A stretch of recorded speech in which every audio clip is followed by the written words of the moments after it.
നമസ്കാരം, എഡിറ്റേഴ്സ് അവറിലേക്ക് സ്വാഗതം. ആദ്യം പ്രധാന വാർത്തകൾ. അമ്മയുടെ സ്നേഹസ്പർശം പോലെ സുമിക്സ് കിഡ്സ് വെയർ.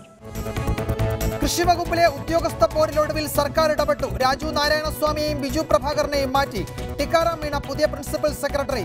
ഉദ്യോഗസ്ഥരുടെ ശീതയുദ്ധം ആയുധമാക്കി നിയമസഭയിൽ പ്രതിപക്ഷം. മുഖ്യമന്ത്രി ശ്രീ പിണറായി വിജയനെ ഒരു ഉദ്യോഗസ്ഥനും പേടിയില്ല സാർ. ആന്റി വലിയ അടിക്കാരനാണെന്ന് ആന്റി മാത്രം പറഞ്ഞാൽ പോരാ സാർ. ജേക്കബ് തോമസിന്റെ സർവീസ് സ്റ്റോറിയിൽ ചട്ടലംഘനമുണ്ടെന്ന് ചീഫ് സെക്രട്ടറി. ഇന്ത്യൻ അതിർത്തിയിൽ പാകിസ്ഥാന്റെ സേനാ വിന്യാസം. സജ്ജരാകാൻ പാക് വ്യോമസേനാ മേധാവിയുടെ നിർദ്ദേശം. ഇന്ത്യൻ പോസ്റ്റുകൾ തകർത്തെന്ന് അവകാശപ്പെട്ട പാക് വീഡിയോ.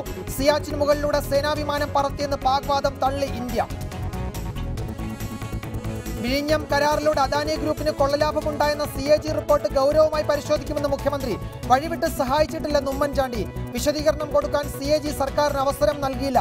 CAG റിപ്പോർട്ട് അംഗീകരിക്കില്ലെന്ന് KPCC. ബാർക്കോഴ കേസിൽ KM മാണിക്കെതിരെ ശക്തമായ തെളിവുണ്ടെന്ന് ഹൈക്കോടതിയിൽ സർക്കാർ. ഫോൺ രേഖ വെച്ച് മാത്രം കേസ് നിലനിൽക്കില്ലെന്ന് കോടതി. അന്വേഷണം പൂർത്തിയാക്കാൻ 3 ആഴ്ചത്തെ സമയം കൂടി. അഞ്ചേരി ബേബി വധക്കേസിൽ MM മണിക്കെതിരായ നടപടികൾക്ക് ഹൈക്കോടതി സ്റ്റേ. നികുതി വെട്ടിപ്പ് കേസിൽ ലയണൽ മെസ്സിക്ക് ചുമത്തിയ തടവ് ശിക്ഷ സ്പാനിഷ് സുപ്രീം കോടതി ശരിവെച്ചു. മെസ്സിക്ക് പൂർണ്ണ പിന്തുണ അറിയിച്ചു ബാഴ്സലോണ. എഡിറ്റേഴ്സ് അവറിലേക്ക് വിശദമായി. വിവാദങ്ങളെ തുടർന്ന് കൃഷി വകുപ്പിൽ അഴിച്ചുപണി. രാജു നാരായണസ്വാമിയെയും ബിജു പ്രഭാകരെയും മാറ്റാൻ മന്ത്രിസഭാ യോഗം തീരുമാനിച്ചു. ഇരുവർക്കും പുതിയ ചുമതലകൾ നൽകിയിട്ടില്ല. വാക്പോരുമായി പരസ്പരം കൊമ്പുകോർത്ത കൃഷിവകുപ്പ് സെക്രട്ടറിയെയും ഡയറക്ടറെയും മാറ്റാനാണ് മന്ത്രിസഭായോഗത്തിന്റെ തീരുമാനം. ചീഫ് സെക്രട്ടറി ഇരുവരോടും വിശദീകരണം ചോദിച്ചെങ്കിലും അത് വരും മുൻപ് തന്നെ ഇരുവരെയും മാറ്റാൻ തീരുമാനിക്കുകയായിരുന്നു. ടിക്കാറാം മീണയെ കൃഷിവകുപ്പ് പ്രിൻസിപ്പൽ സെക്രട്ടറിയാക്കും. വകുപ്പിലെ മുതിർന്ന ഉദ്യോഗസ്ഥരിൽ ഒരാളെ കൃഷിവകുപ്പ് ഡയറക്ടറാക്കാനാണ് തീരുമാനം. രാജു നാരായണസ്വാമിക്കും ബിജു പ്രഭാകരനും പകരം നിയമനം നൽകിയിട്ടില്ല. ഇരുവരെയും മാറ്റണമെന്ന് കൃഷിമന്ത്രി VS സുനിൽകുമാർ തന്നെ മുഖ്യമന്ത്രിയോട് ആവശ്യപ്പെടുകയായിരുന്നു. ഇന്നലെയാണ് ഇരുവരും പരസ്പരം ആരോപണങ്ങളുമായി രംഗത്തെത്തിയത്. രാജു നാരായണസ്വാമിക്ക് കീഴിൽ ഡയറക്ടറായി തുടരാൻ കഴിയില്ലെന്ന് പറഞ്ഞ് ബിജു പ്രഭാകർ അവധിയിൽ പ്രവേശിക്കുകയായിരുന്നു. ഇതോടെ ബിജു പ്രഭാകറിന്റെ IASനെ തന്നെ ചോദ്യം ചെയ്ത് രാജു നാരായണസ്വാമിയും പരസ്യമായെത്തി. ഇതോടെ മന്ത്രി തന്നെ ഉദ്യോഗസ്ഥരെ ശാസിച്ചു. പ്രതിപക്ഷം ഇന്ന് അടിയന്തര പ്രമേയമായി വിഷയം നിയമസഭയിൽ കൊണ്ടുവന്നു. റിപ്പോർട്ടർ, തിരുവനന്തപുരം. ഈ വിഷയമാണ് എഡിറ്റേഴ്സ് അവർ പരിശോധിക്കുന്നത്. ചർച്ചയിൽ പങ്കെടുക്കുന്നത് Shri AM Arif MLA, Shri Anil Akkara MLA, രാഷ്ട്രീയ നിരീക്ഷകൻ ശ്രീ CR നീലകണ്ഠൻ എന്നിവരാണ്.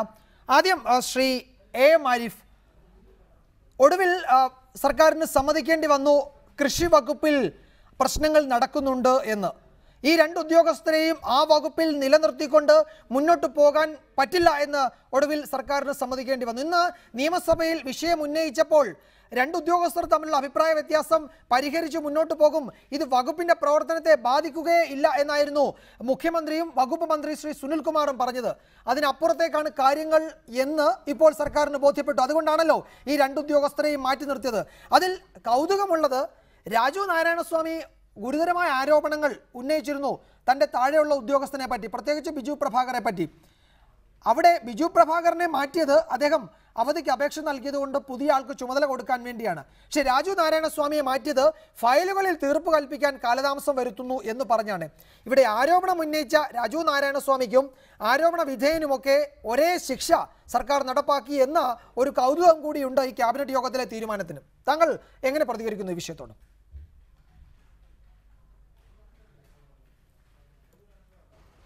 ഇത് നമ്മുടെ ഈ IAS IPSകാര് തമ്മിലൊക്കെയുള്ള തർക്കങ്ങൾ ചരിത്രത്തിൽ ആദ്യത്തെ സംഭവമൊന്നും അല്ലല്ലോ. നിരവധി തവണ ഉണ്ടായിട്ടുണ്ട്. ഞാനിപ്പോൾ കഴിഞ്ഞ 3 ടേമുകളിലായി നടക്കുന്ന ചർച്ചകൾ പലപ്പോഴും കേൾക്കാറുണ്ട്.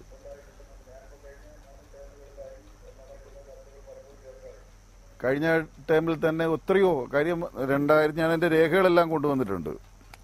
അതിനകത്ത് ഇപ്പോൾ IASകാർ തമ്മിൽ 2 ചേരിയായി ഏറ്റുമുട്ടിയിട്ടുള്ളതാണ് ഞങ്ങളുടെ അടിയന്തര പ്രമേയം 2014 ജൂൺ 20 വെള്ളിയാഴ്ച ശ്രീ മാത്യു ടി തോമസ് നിയമസഭയിൽ അവതരിപ്പിച്ചത്. അതിനകത്ത് 2 ഉദ്യോഗസ്ഥന്മാർ തമ്മിലുള്ള ചേരിപ്പോര്, അദ്ദേഹത്തിന്റെ അടിയന്തര പ്രമേയത്തിലെ വാചകങ്ങളൊന്നും ഞാൻ വായിക്കാൻ മുതിരുന്നില്ല, ഒരുപാട് പറയാനുണ്ട് അതിനകത്ത്. സംസ്ഥാനത്ത് IAS ഉദ്യോഗസ്ഥർക്കിടയിൽ രൂപപ്പെട്ട ചേരിതിരിവ് സിവിൽ സർവീസിന്റെ മാന്യത കെടുത്തുന്നതിനും ഭരണത്തകർച്ചയ്ക്കും കാരണമായിരിക്കുകയാണ്. അനധികൃത സ്വത്ത് സമ്പാദനം, മൂന്നാർ ഒഴിപ്പിക്കലിൽ അവിഹിതമായ ഇടപെടൽ തുടങ്ങിയ ഗുരുതരമായ ആക്ഷേപങ്ങൾ ഉന്നയിച്ച് ചീഫ് സെക്രട്ടറിയും ഒരു വിഭാഗം IAS ഉദ്യോഗസ്ഥരും പരസ്പരം പട നയിക്കുകയാണ്. IAS ഉദ്യോഗസ്ഥർക്കിടയിൽ വളരെ നാളുകളായി മുമ്പ് ആരംഭിച്ച അവിശ്വാസവും ചേരിതിരിവും പരിഹരിക്കുന്നതിന് ഒരു നടപടിയും സർക്കാർ സ്വീകരിച്ചിട്ടില്ല. പിന്നെ ബഹുമാനപ്പെട്ട മുഖ്യമന്ത്രി, ഞാൻ മുഴുവൻ വായിക്കാൻ സമയമില്ല, അന്നത്തെ മുഖ്യമന്ത്രി ശ്രീ ഉമ്മൻചാണ്ടി ആവട്ടെ, അദ്ദേഹം പിന്നെ വാർത്തകളെ സംബന്ധിച്ച് പരിശോധിക്കാൻ അഡീഷണൽ ചീഫ് സെക്രട്ടറിയെ ചുമതലപ്പെടുത്തി. പിന്നെ പ്ലാനിംഗ് ബോർഡ് ഇത് കണ്ട പ്ലാനിംഗ് ബോർഡിന്റെ വൈസ് ചെയർമാനും മുൻ കേന്ദ്ര ക്യാബിനറ്റ് സെക്രട്ടറിയുമായ ശ്രീ KM ചന്ദ്രശേഖരനോട് ഈ പ്രശ്നത്തിൽ ഇടപെട്ട് പരിഹാരമുണ്ടാക്കാൻ നിർദ്ദേശിച്ചിട്ടുണ്ട്. IAS ഉദ്യോഗസ്ഥർക്ക് കേരളത്തിൽ ജോലി ചെയ്യാൻ കഴിയാത്ത സാഹചര്യം ഇല്ല എന്നൊക്കെ പറഞ്ഞിട്ട് അന്നത്തെ തർക്കങ്ങൾ. പിന്നെ ഇതിനു മുമ്പ് ഉദ്യോഗസ്ഥന്മാർക്കിടയിൽ ശ്രീ മനോജ് എബ്രഹാമും അതുപോലെ തന്നെ രാഹുൽ എസ് നായരും അതുപോലെ TP സെൻകുമാറും മറ്റൊരു SP-യും തമ്മിൽ ഇതെല്ലാം രേഖകൾ എന്തെങ്കിലുണ്ട്. ചരിത്രമുണ്ടാകാം. പക്ഷേ ഈ കൃഷി വകുപ്പിലെ അഴിമതി ഈ ആരോപണങ്ങൾക്ക് പിന്നിൽ രണ്ട് വിഷയമുണ്ട്. ഒന്ന്, രാജു നാരായണസ്വാമി വകുപ്പിലെ ഉന്നത ഉദ്യോഗസ്ഥനെതിരെ അഴിമതി ആരോപണമാണ് ഉന്നയിച്ചത്. സംസ്ഥാന ഗവൺമെന്റിന്റെ ഭാഗമായ വ്യവസായ വകുപ്പ് മന്ത്രിയുടെ പേഴ്സണൽ സ്റ്റാഫിന്റെ ഭാര്യയ്ക്ക് അനധികൃതമായി വഴിവിട്ട് നിയമനം നൽകി പ്രിൻസിപ്പൽ സെക്രട്ടറി അറിയാതെ. ആരോപണം ഒന്ന്. ആ വകുപ്പിൽ ബിജു പ്രഭാകരന്റെ ഓഫീസിൽ അഴിമതി നടക്കുന്നു, അവിടേക്ക് അന്വേഷണം എത്തുന്നതിന്റെ മുൻകൂർ ജാമ്യമാണ് അദ്ദേഹത്തിന്റെ അവധി അപേക്ഷ. ആരോപണം 2. 3, ഇദ്ദേഹത്തിന്റെ സിവിൽ സർവീസ് IAS വ്യാജമാണ്. നമ്മൾ കേട്ടിട്ടുണ്ടോ, താങ്കൾ കേട്ടിട്ടുണ്ടോ? വ്യാജ IAS, വ്യാജ ഡോക്ടർ, വ്യാജ ടീച്ചർ, വ്യാജ വൈദ്യൻ, അങ്ങനെ പലതും വ്യാജമാണ്. വ്യാജ IAS എന്ന ഒരു സാധനം താങ്കൾ കേട്ടിട്ടുണ്ടോ? അതൊരു പ്രിൻസിപ്പൽ സെക്രട്ടറി, വകുപ്പിലെ തൊട്ടു താഴെയുള്ള ഉന്നത ഉദ്യോഗസ്ഥൻ വ്യാജ IAS ഉദ്യോഗസ്ഥനാണെന്ന് പറയുന്ന സാഹചര്യമാണ് അവിടെ ഉണ്ടായിരിക്കുന്നത്. അതിനെപ്പറ്റി പരിശോധന വേണ്ടേ?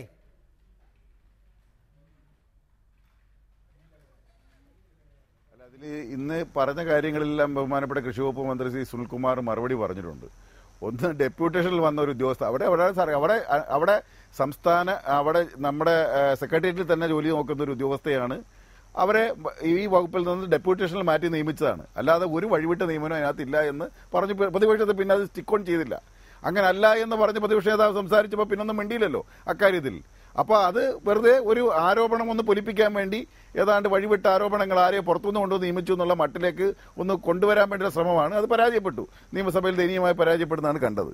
പിന്നെ ഈ അദ്ദേഹത്തിന്റെ IAS പദവിയെ സംബന്ധിച്ച് ഉന്നയിക്കപ്പെടുന്ന ആരോപണങ്ങൾ പരിശോധിച്ചാലേ പറയാൻ കഴിയത്തുള്ളൂ.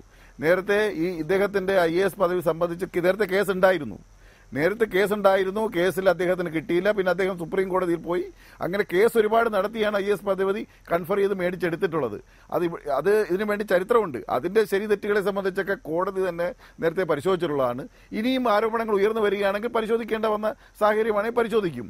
അതിപ്പോൾ ഇത് ആദ്യത്തെ സംഭവമല്ല. ശ്രീ ബിജു പ്രഭാകരനെ കുറിച്ച് ഞങ്ങളാരും അവിടെ മോശമായിട്ടൊന്നും സംസാരിച്ചില്ലല്ലോ. മുഖ്യമന്ത്രി പറഞ്ഞ മോശക്കാരായിട്ട്. ഇവർ തമ്മിലുള്ള എന്തെങ്കിലും തർക്കം ഉണ്ടെങ്കിൽ അത് മന്ത്രി ഇടപെട്ട് പരിഹരിക്കാനുള്ള സമീപനം സ്വീകരിച്ചിട്ടുണ്ട്. പരിഹരിക്കാനാവുന്നില്ലെങ്കിൽ ഉദ്യോഗസ്ഥരെ മാറ്റും. ഇത് ഡെപ്യൂട്ടി ബിജു പ്രഭാകരൻ മാത്രമാണ് കേരളത്തിന്റെ ചരിത്രത്തിൽ. ഞാനിവിടെ വായിച്ചു കേൾപ്പിക്കുക, എത്ര ഉദ്യോഗസ്ഥന്മാരാണ് കൂട്ടത്തോടെ 10-32 ഉദ്യോഗസ്ഥന്മാർ ഇവിടുന്ന് കൂട്ടത്തോടെ പിന്നെ ഡെപ്യൂട്ടേഷനിൽ കേന്ദ്രത്തിലേക്ക് പോയി ലിസ്റ്റ് ചെയ്യാൻ വായിച്ചു കേൾപ്പിക്കപ്പോൾ ഇത് ആദ്യത്തെ സംഭവമൊന്നുമല്ല. ഇത് തർക്കങ്ങൾ ഉണ്ടായിക്കഴിഞ്ഞാൽ പരിഹരിക്കാനുള്ള ശ്രമം നടത്തും. ആ ശ്രമത്തിൽ അവർ പരസ്പരം അനുസരിച്ച് നിൽക്കുന്നില്ലെങ്കിൽ രണ്ടുപേരെ മാറ്റും. ആ മാറ്റാനുള്ള നടപടി ചെയ്തു. ഇത് വലിയൊരു ഗൗരവമായ ഒരു അടിയന്തര പ്രമേയമായി ചർച്ച ചെയ്യപ്പെടേണ്ട പ്രശ്നങ്ങളൊന്നും ഇതിനകത്തില്ല. അഴിമതി ആരോപണങ്ങളൊന്നും ഈ വകുപ്പിനെ സംബന്ധിച്ച് പറഞ്ഞിട്ടുള്ള കാര്യങ്ങൾ പരിശോധിക്കുമെന്ന് പറഞ്ഞിട്ടുണ്ട്. ഇല്ലെന്നൊന്നും മന്ത്രി പറഞ്ഞിട്ടില്ലല്ലോ. എങ്ങനെ നമ്മുടെ മുമ്പിൽ ഒരു പുതിയ പ്രശ്നം വരികയാണ്, വരുമ്പോഴല്ലേ അതിനെ പരിഹരിക്കാൻ പറ്റത്തുള്ളൂ, ഇടപെടാൻ പറ്റത്തുള്ളൂ. മന്ത്രി അതിനകത്ത് പറഞ്ഞിട്ടുണ്ട് ഇതിനകത്ത് യാതൊരു അഴിമതിയും നടന്നതായി ഇപ്പോൾ ഇതുവരെ ഞങ്ങളുടെ മുമ്പിലില്ല, എന്തെങ്കിലും നിങ്ങൾ ഉന്നയിച്ചാൽ കഴമ്പുണ്ടെങ്കിൽ ഞങ്ങൾ നോക്കാം എന്ന് പറയുകയും ചെയ്തിട്ടുണ്ട്. ഇതിപ്പോ ഏതാണ്ട് വലിയൊരു സംഭവം നടന്ന പോലെ നേരത്തെ മുമ്പ് ഭരണസ്തംഭനം ഉണ്ടാകുകയും IAS-കാർ തമ്മിലടിക്കുകയും ചേരിപ്പോരുണ്ടാകുകയും കസേരക്കടിക്കുകയും തെറിവിളിക്കുകയും ഒക്കെ ചെയ്ത സാഹചര്യം മുമ്പ് ഉണ്ടായിട്ടുണ്ട് കഴിഞ്ഞ ഗവൺമെന്റ് കാലത്ത്. ആ സംഭവത്തിന് സമാനമാണെന്ന് വരുത്തി തീർക്കാൻ വേണ്ടിയാണ് IAS ഉദ്യോഗസ്ഥന്മാരുള്ള തർക്കം കൊണ്ടുവന്ന് നിയമസഭയിൽ കൊണ്ടുവന്ന് അവതരിപ്പിച്ച് ഏതാണ്ട് അടിയന്തര പ്രമേയത്തിന്റെ വലിയ സഭ നിർത്തിവെച്ച് ചർച്ച ചെയ്യാൻ പറ്റുന്ന ഒരു സബ്ജക്റ്റാണോ? അവർ രണ്ടുപേരും വിളിച്ച് കേൾക്കാതെ എങ്ങനെ നമുക്ക് ചർച്ച ചെയ്യാൻ പറ്റും? അപ്പൊ ഇതൊക്കെ വെറുതെ ബാലിശമായി വെറുതെ ഇന്ന് കൊണ്ടുവരേണ്ട സബ്ജക്ട് യഥാർത്ഥത്തിൽ എന്തായിരുന്നു? വിഴിഞ്ഞ പ്രശ്നമല്ലേ? ആ വിഴിഞ്ഞ പ്രശ്നത്തിലുള്ള CNTAG-യുടെ കണ്ടെത്തലല്ലേ ചർച്ച ചെയ്യപ്പെടേണ്ടത്? നമ്മുടെ കേരളത്തെ സംബന്ധിച്ചിടത്തോളം ഒരു ഗൗരവമേറിയ പ്രശ്നമല്ലേ? അത് ചർച്ചയ്ക്ക് ചെയ്യുക എന്നുള്ളതായിരുന്നു കേരളം ആഗ്രഹിക്കുന്ന ചർച്ച.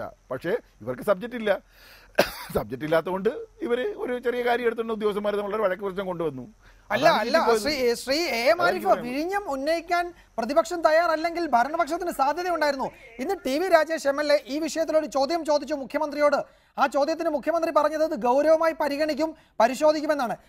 അതാണ് ചർച്ച ചെയ്യേണ്ടതെങ്കിൽ സർക്കാരിന് പറയാമായിരുന്നല്ലോ വിഴിഞ്ഞം കരാർ പുനഃപരിശോധിക്കേണ്ടി വരും, ഇതിൽ ഗുരുതരമായ ക്രമക്കേടുകൾ ഉന്നയിച്ചിട്ടുണ്ട്, ചൂണ്ടിക്കാട്ടിയിട്ടുണ്ട് CNTG, അത് പരിശോധിച്ച് അക്കാര്യത്തിൽ ഒരു പുനഃപരിശോധന വേണം എന്ന് സർക്കാർ തീരുമാനിക്കാമായിരുന്നല്ലോ. സർക്കാരും തീരുമാനിച്ചില്ല. അതായത് ഈ MLA ഭരണപക്ഷവും പ്രതിപക്ഷവും ഒക്കെ ഈ ക്രമക്കേടുകൾ നിറഞ്ഞ വിഴിഞ്ഞത്തിന്റെ ഈ കരാർ, അദാനിയുമായി ഉണ്ടാക്കിയ കരാറിനെ അംഗീകരിക്കുന്നു എന്ന് വേണ്ടേ നിയമസഭയിൽ മുഖ്യമന്ത്രിയുടെ ആ മറുപടിയിൽ നിന്ന് മനസ്സിലാക്കാൻ? ഇനി അതായിരുന്നു ഉന്നയിക്കേണ്ടിയിരുന്നതെങ്കിൽ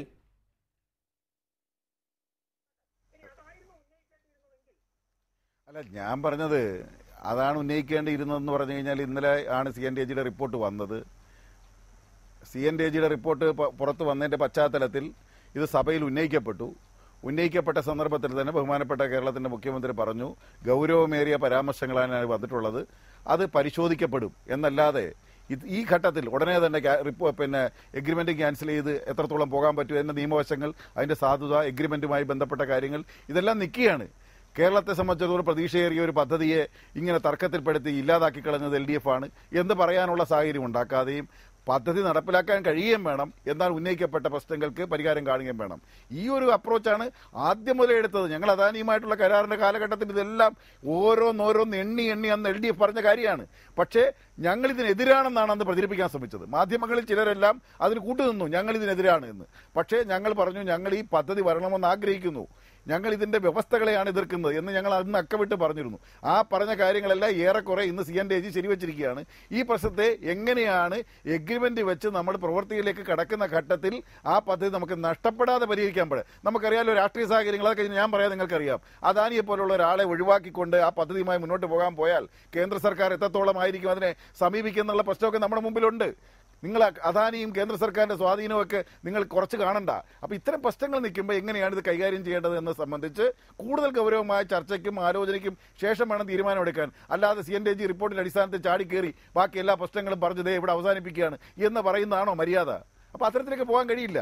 അതുകൊണ്ട് അത്തരം വിഷയങ്ങൾ ചർച്ച ചെയ്യപ്പെടേണ്ടത് തന്നെയാണെന്നുള്ള നിങ്ങളുടെ അഭിപ്രായം ഞാൻ യോജിക്കുന്നു. ഞാനും അത് തന്നെയാണ് പറഞ്ഞത്. പക്ഷേ അതൊന്നും ഉന്നയിക്കാതെ രണ്ട് ഉദ്യോഗസ്ഥന്മാർ തമ്മിലുള്ള വഴക്കിന്റെ കാര്യം പറഞ്ഞ് നിയമസഭയുടെ വിലയേറിയ സമയത്തെ നഷ്ടപ്പെടുത്താനാണ് പ്രതിപക്ഷം ശ്രമിച്ചത്. അത് അവർ ഒറ്റപ്പെടുകയും ചെയ്തു. അതാണ് ഇത് സംബന്ധിച്ച് പറയാനുള്ളത്. നമുക്ക് അനിൽ അക്കര കൂടി വന്നതിന് ശേഷം വിഴിഞ്ഞത്തിന്റെ കാര്യത്തിൽ ഒരിക്കൽ കൂടി ആ വിഷയം ഉന്നയിക്കാം.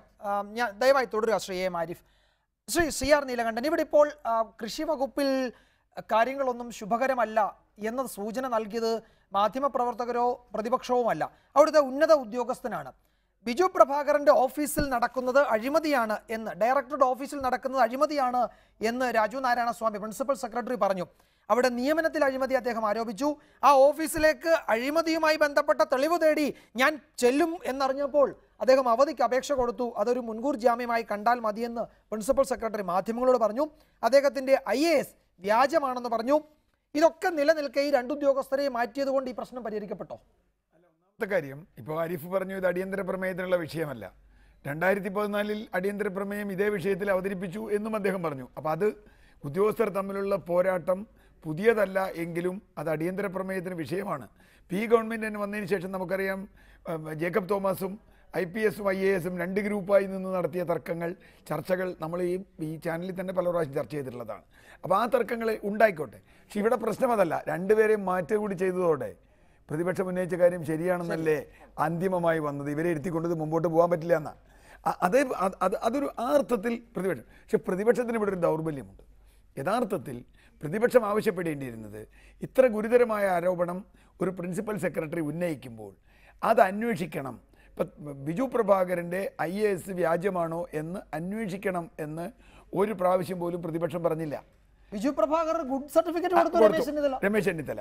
മാത്രമല്ല അവിടെ ഉണ്ടെന്ന് പറയുന്നത്, ഇപ്പോൾ ആരിഫ് പറഞ്ഞതുപോലെ അവിടെ ക്ലാരിഫൈ ചെയ്ത ചില കാര്യങ്ങളുണ്ട്. ഇസ്രായേലുകാർ വന്നതുമായി ബന്ധപ്പെട്ട് പണം മുടക്കിയതുമായി ബന്ധപ്പെട്ട വിഷയങ്ങളുണ്ട്. ഇത്തരം വിഷയങ്ങൾ ഒന്നും ചർച്ച ചെയ്യണം അല്ലെങ്കിൽ അത് അന്വേഷിക്കണം എന്ന അർത്ഥത്തിൽ ഭരണപക്ഷമോ പ്രതിപക്ഷമോ വന്നില്ല എന്നതാണ് ഇന്നത്തെ അസംബ്ലിയുടെ ഒരു പ്രത്യേകത ഞാൻ കണ്ടത്. അല്ലെങ്കിൽ ഇങ്ങനൊരു ആരോപണം വന്നാൽ അത് അന്വേഷിക്കണമെന്നാണ് പ്രതിപക്ഷമെങ്കിലും ആവശ്യപ്പെടുക, അന്വേഷിക്കാമെന്നാണ് ഭരണപക്ഷം പറയുക. ഇതത് രണ്ടും ഉണ്ടായില്ല. സത്യത്തിൽ രാജു നാരായണ സ്വാമി പറഞ്ഞത് ശരിയാണോ തെറ്റാണോ എന്നൊക്കെ അദ്ദേഹത്തിന് അറിയാവൂ. പക്ഷെ അദ്ദേഹം ഇരിക്കുന്ന പദവിക്ക് അങ്ങനെ ഒരു ആരോപണം ഉന്നയിക്കുമ്പോൾ അതിന് പിൻബലങ്ങൾ ഉണ്ടായിരിക്കണം, അല്ലാതെ അദ്ദേഹം ഉന്നയിക്കില്ല. പിന്നെ രാജു നാരായണ സ്വാമിയെ സത്യത്തിൽ സുനിൽ കുമാറിനെ പോലെ എൻ്റെ വളരെ അടുത്ത സുഹൃത്തും വളരെ ഡൈനമിക്കുമായ ഒരാൾ മന്ത്രിയായപ്പോൾ എന്തിനാ അദ്ദേഹത്തിനെ സെക്രട്ടറി ആക്കി എന്നുള്ളത് എനിക്ക് ഇന്നും മനസ്സിലായിട്ടില്ല, അന്ന് മനസ്സിലായിട്ടില്ല. കാരണം രാജു നാരായണ സ്വാമി ഒരു ഉദ്യോഗസ്ഥൻ എന്ന നിലയ്ക്ക് അത്രത്തോളം എഫിഷ്യൻ്റ് അല്ല എന്ന് എനിക്ക് അനുഭവങ്ങളിൽ നിന്നുള്ള ഒരാളാണ്. ബിജു പ്രഭാകർ അതിനേക്കാൾ ബ്രിസ്ക്കാണ്, കാര്യങ്ങൾ കുറേ കൂടി ഫാസ്റ്റായി ചെയ്യാൻ കഴിയുന്നൊരു ഉദ്യോഗസ്ഥനാണ്. പക്ഷെ അദ്ദേഹത്തിനെതിരെ നിരവധി പ്രശ്നങ്ങളുണ്ട്. ഇപ്പോൾ എനിക്ക് തന്നെ അറിയാം, തിരുവനന്തപുരം കളക്ടറായിരുന്നപ്പോൾ വന്നിട്ടുള്ള സംഗതികൾ, മുക്കുന്നിമലയിലെ വിഷയമായാലും അല്ലെങ്കിൽ നമ്മുടെ ആർക്കിടെക്ട് ശങ്കറിനെതിരായി അദ്ദേഹം എടുത്ത നടപടികളായാലും വളരെ തെറ്റായ പല നിലപാടുകളും എടുത്തിട്ടുണ്ട്. ചില നല്ല കാര്യങ്ങൾ ഹാരിസണോ അല്ലെങ്കിൽ ദേശീയപാതയൊക്കെ സംബന്ധിച്ച് ശരിയായ നിലപാടെടുത്തിട്ടുണ്ട്. ഞാൻ ആ തർക്കത്തിലേക്ക് ഒരു സമ്മിശ്ര പ്രതികരണമാണ്. പക്ഷെ ഇവിടെ പ്രശ്നം നിയമസഭയുടെ തളത്തിൽ ഇങ്ങനെ ഉയർന്നു വന്നൊരു ആരോപണം അന്വേഷിക്കപ്പെടാതെ രണ്ടുപേരെയും മാറ്റി നിർത്തി അവസാനിപ്പിച്ചാൽ അതിൻ്റെ അർത്ഥം എന്താ? അതിൻ്റെ അർത്ഥം അതിൻ്റെ ഉത്തരവാദിത്വം ഗവൺമെൻറ്റിനാണ് വരിക, പ്രതിപക്ഷത്തിനില്ല. പ്രതിപക്ഷം പറയില്ല, കാരണം തച്ചടി പ്രഭാകരൻ്റെ മകനായതുകൊണ്ട് പ്രതിപക്ഷത്തിന് ഇതിൽ മിണ്ടാൻ പറ്റില്ല. പക്ഷേ ഭരണപക്ഷം ഇങ്ങനെ ഒരു ആരോപണം നാളൊരാൾ കോടതിയിൽ പോയാൽ, ഇത് വെച്ച് കോടതിയിൽ പോയാൽ പ്രിൻസിപ്പൽ സെക്രട്ടറിയുടെ ആരോപണമുണ്ട്, നിങ്ങൾ എന്ത് നടപടിയെടുത്തു എന്ന് ചോദിച്ചാൽ ഗവൺമെൻറ്റിന് മറുപടി പറയേണ്ടി വരും. അതൊരു വിഷയം. ഇനി ആരിഫ് പറഞ്ഞ ഇതിനേക്കാൾ പ്രധാനപ്പെട്ട വിഷയമുണ്ടെന്ന് ഞാൻ സമ്മതിക്കുന്നു. ഞാൻ വിഴിഞ്ഞത്തിൻ്റെ കാര്യത്തിൽ വളരെ കൃത്യമായ നിലപാടുള്ള ആളാണ്. ആ വിഷയം ചർച്ച ചെയ്യേണ്ടതാണ്. പക്ഷേ അതിലൊരു കാര്യമുണ്ട്, CNAG റിപ്പോർട്ട് വരുമ്പോൾ ഇപ്പോൾ പറഞ്ഞ കാര്യമല്ല. VS അച്യുതാനന്ദൻ ഈ റിപ്പോർട്ട് വരുന്നതിന് മുമ്പ് തന്നെ അസംബ്ലിയിൽ ആരിഫിൻ്റെ നേതാവ് VS അച്യുതാനന്ദൻ അസംബ്ലിയിൽ ഉന്നയിച്ചു, ധവളപത്രം വേണമെന്ന് ആവശ്യപ്പെട്ടു. അതിന് സർക്കാരിൻ്റെ നിന്ന് മറുപടി ഉണ്ടായില്ല. ഭരണപരിഷ്കാര കമ്മീഷൻ ചെയർമാനും സീനിയർ നേതാവുമായ VS പറഞ്ഞൊരു ആരോപണത്തിന് അല്ലെങ്കിൽ ഉന്നയിച്ചൊരു ആവശ്യത്തിന് ബോധപൂർവമായ മറുപടി ഉണ്ടായില്ല. അവിടെയാണ് പ്രശ്നമുള്ളത്. അവിടെയാണ് പദ്ധതി എങ്ങനെയെങ്കിലും വരട്ടെ, കുറച്ച് അഴിമതിയായാലും കുഴപ്പമില്ല, കേന്ദ്ര സർക്കാർ, അതൊക്കെ ഞാൻ സമ്മതിച്ചു. പക്ഷേ ഇത്ര വലിയ നഷ്ടമുണ്ടാക്കുന്ന ഒരു പദ്ധതിയാണ് എന്ന് പറയുമ്പോൾ മുഖ്യമന്ത്രി പറഞ്ഞതുപോലെ കേവലം ഗൗരവത്തിൽ കാണുന്നു എന്ന് പറഞ്ഞ് നിർത്തിയാൽ പോരാ. കാരണം കേരളത്തിൽ അതിൻ്റെ മറ്റ് പല കാര്യങ്ങളും ഉണ്ട്, ഞാൻ അതിൻ്റെ മറ്റ് വിഷയങ്ങളിലേക്ക് പോകുന്നില്ല. ഇത്ര നഷ്ടമുണ്ടാകുന്നുവെന്ന് CNAG പറയുമ്പോൾ അത് ഗൗരവത്തിൽ കാണുക എന്നുള്ളതല്ല. ആരിഫ് പറഞ്ഞ കോൺട്രാക്ച്വൽ പ്രോബ്ലംസ് ഒക്കെ ഉണ്ട്. പക്ഷേ ഈ കോൺട്രാക്ച്വൽ പ്രോബ്ലംസ് ഒരു വർഷം മുമ്പ് ഈ ഗവൺമെൻറ് അധികാരം ഏൽക്കുന്ന കാലത്ത് തന്നെ ഈ വിഷയങ്ങളൊക്കെ ഉന്നയിക്കപ്പെട്ടതാണ്. അത് ചർച്ച ചെയ്ത് ഗൗതം അദാനിയുമായി ചർച്ച ചെയ്ത് പരിഹരിക്കപ്പെട്ടു. ഞങ്ങൾ ഈ പദ്ധതിക്ക് പൂർണ്ണമായും പിന്തുണ നൽകുന്നു എന്ന് ഇടതുപക്ഷം പറയുക കൂടി ചെയ്ത കാര്യം കൂടി ആലോചിക്കുമ്പോഴാണ് അത്ര ലളിതമല്ല വിഴിഞ്ഞത്തിൻ്റെ കാര്യത്തിൽ ഇടതുപക്ഷത്തിൻ്റെ നിലപാട് എന്ന് പറയേണ്ടി വരിക. കാരണം VS അപ്പുറത്ത് നിൽക്കുകയാണ്, കൃത്യമായി ഉന്നയിച്ചുകൊണ്ട്. ഞാൻ പറഞ്ഞത് ഏത് വിഷയം എടുത്താലും ഇപ്പോൾ രണ്ട് വിഷയവും ഏതാണ്ട് മുക്കിക്കളഞ്ഞ പോലെയാണ് എനിക്ക് തോന്നുന്നത്. അസംബ്ലിയിൽ ഭരണ പ്രതിപക്ഷങ്ങൾ ചേർന്ന് അത് പോരാ എന്നാണ് ഇക്കാര്യത്തിൽ എൻ്റെ നിലപാട്. ശ്രീ ആരിഫ്, ഇവിടെ രണ്ട് കാര്യങ്ങൾ. ഒന്ന്, ഈ ഗവൺമെന്റ് അധികാരത്തിൽ വന്നതിൻ്റെ തൊട്ടടുത്ത ദിവസം തന്നെ DGPയെ മാറ്റി, സെൻകുമാറിനിൽ നിന്നും പദവി എടുത്തു മാറ്റി, സെൻകുമാറിനെ ഒഴിവാക്കി, ലോക്നാഥ് ബെഹ്റയ്ക്ക് ചുമതല കൊടുത്തു, പുതിയ DGPയായി. പോലീസ് മേധാവിയായി സെൻകുമാറിനെ ആ പദവിയിൽ നീക്കി അവിടെ ബെഹ്റ വന്നപ്പോൾ സെൻകുമാർ പറഞ്ഞത് എനിക്ക് ബെഹ്റയാകാൻ കഴിയില്ല, ബെഹ്റയ്ക്ക് സെൻകുമാർ ആകാൻ കഴിയില്ല. അത് സർക്കാർ അധികാരമേറ്റതിൻ്റെ 3ാമത്തെ ദിവസമാണ് ആ പ്രസ്താവന. അതിനുശേഷം നോക്കൂ, താങ്കൾക്ക് തന്നെ അറിയാം, IAS IPS ഉദ്യോഗസ്ഥരിൽ ഒരു വിഭാഗം നടത്തിയ പരസ്പര ആരോപണ പ്രത്യാരോപണങ്ങൾ, അതുമായി ബന്ധപ്പെട്ട തർക്കങ്ങൾ, വിവാദങ്ങൾ, ഒരു ഭാഗത്ത് ചീഫ് സെക്രട്ടറിയും കുറേ IAS ഉദ്യോഗസ്ഥരും, വേറൊരു ഭാഗത്ത് അന്ന് ആഭ്യന്തര സെക്രട്ടറി ഇപ്പോൾ ചീഫ് സെക്രട്ടറി ശ്രീമതി നളിനി നെറ്റോയും ജേക്കബ് തോമസും ഒരു ഭാഗത്ത്. അങ്ങനെ എന്നും വേണ്ട, പിന്നീട് IAS ഉദ്യോഗസ്ഥർ ഒരു ദിവസം അവധിയെടുത്ത് സമരസന്നദ്ധരായി മുഖ്യമന്ത്രിയെ കാണാൻ പോയി, മുഖ്യമന്ത്രിക്ക് അവരെ ശകാരിച്ചു, പറഞ്ഞു വിടേണ്ടി വന്നു. അതിൻ്റെ ഏറ്റവും ഒടുവിലാണ് നമ്മളിപ്പോൾ സംസാരിക്കുന്ന ഈ രാജു നാരായണ സ്വാമിയുടെയും ബിജു പ്രഭാകറിൻ്റെയും ഈ വിഷയം എത്തി നിൽക്കുന്നത്. ഈ ഗവൺമെൻറ്റിൻ്റെ 1ാം വാർഷികം നാളെ അതിൻ്റെ ആഘോഷ പരിപാടികൾ നടക്കുന്നതിനിടെ ഈ ഉദ്യോഗസ്ഥർ ഈ സർക്കാരിനെ വെല്ലുവിളിച്ച്, സർക്കാരിൻ്റെ നിർദ്ദേശങ്ങളെ അവഗണിച്ച്, സർക്കാരിനെ വകവയ്ക്കാതെ മുന്നോട്ട് പോയ എത്രയെത്ര ഉദാഹരണങ്ങൾ ചൂണ്ടിക്കാണിക്കാൻ കഴിയും. എങ്ങനെയാണ് ഒരു കാര്യക്ഷമമായ ഗവൺമെൻറ്റിൻ്റെ കീഴിൽ ഈ ഉദ്യോഗസ്ഥർ ഇങ്ങനെ പെരുമാറാൻ കഴിയുന്നത്? ഈ മുൻകാല അനുഭവങ്ങളൊക്കെ ചൂണ്ടിക്കാണിക്കാൻ കഴിയുമായിരിക്കാം, അത് ആവർത്തിക്കാനല്ലല്ലോ പിണറായി വിജയൻ സംസ്ഥാനത്ത് മുഖ്യമന്ത്രിയായത്.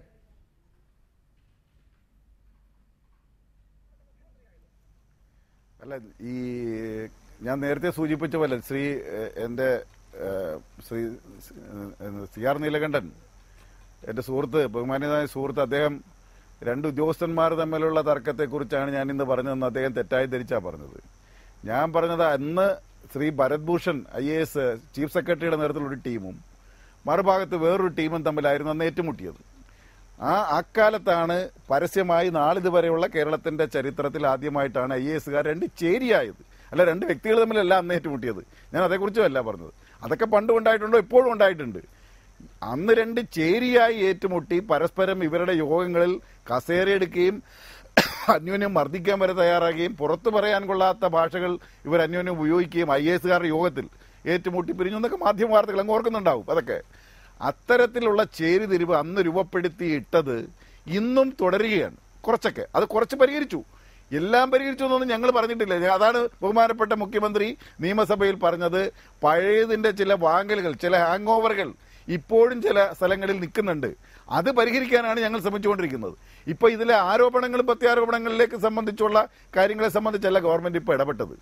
ഇങ്ങനെ രണ്ട് ഉദ്യോഗസ്ഥന്മാർ സർക്കാരിന്റെ സൽപ്പേരിനും സർക്കാരിന്റെ സൽപ്രവർത്തികൾക്കും കളങ്കമുണ്ടാക്കുന്ന നിലയിലേക്ക് മാറുന്നു എന്നുള്ളത് കൊണ്ടായിരിക്കണം ഗവൺമെന്റ് അത് ഇപ്പോൾ നടപടിയെടുത്തത്.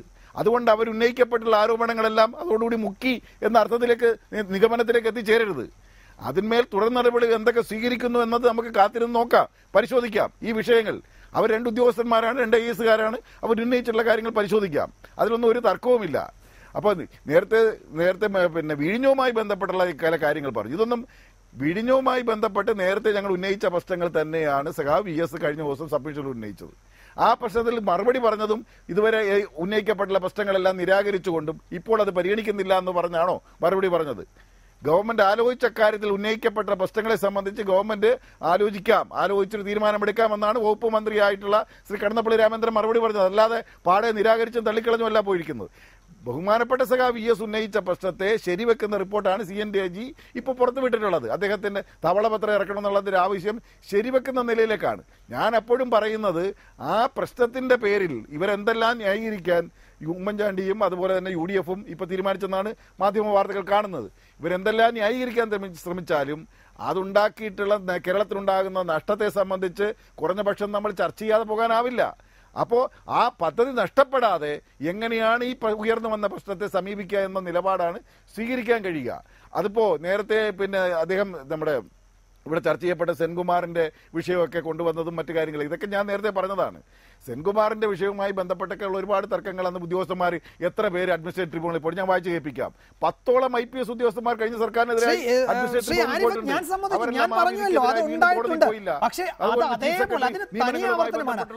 പോലീസ് ഹെഡ്ക്വാർട്ടേഴ്സിൽ എന്താണ് നടന്നത്? സെൻകുമാറും ടോമിൻ ജെ തച്ചങ്കരിയും തമ്മിൽ പോലീസ് ഹെഡ്ക്വാർട്ടേഴ്സിൽ എന്താണ് നടന്നത്? ഈ വാർത്ത ഇവരാരും നിഷേധിച്ചിട്ടില്ലല്ലോ. പരസ്പരം കയ്യാങ്കളിയുടെ വക്കോളം എത്തി മറ്റുദ്യോഗസ്ഥർ പിടിച്ചു മാറ്റി വിടുകയായിരുന്നു.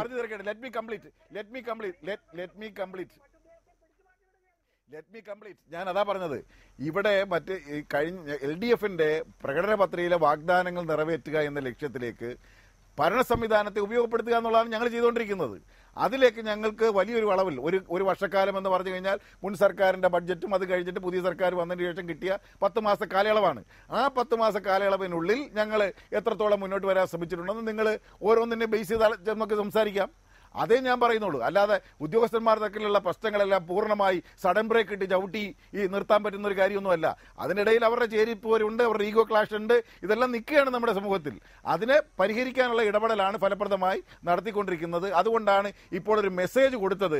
ആ മെസ്സേജാണ് തമ്മിൽ തർക്കിച്ചൊന്ന് നിന്നുകൊണ്ട് വകുപ്പിനെയും അതുപോലെ സർക്കാരിനെയും അത് മോശപ്പെടുത്താൻ ശ്രമിച്ചാൽ രണ്ടുപേരും സ്ഥാനത്ത് ഉണ്ടാകില്ല എന്നുള്ളൊരു നല്ല മെസ്സേജ് എന്ന പോസിറ്റീവ് ആംഗിൾ നിങ്ങൾ അതിനെ കണ്ടു നോക്ക്, അപ്പോൾ മനസ്സിലാക്കാൻ പറ്റും.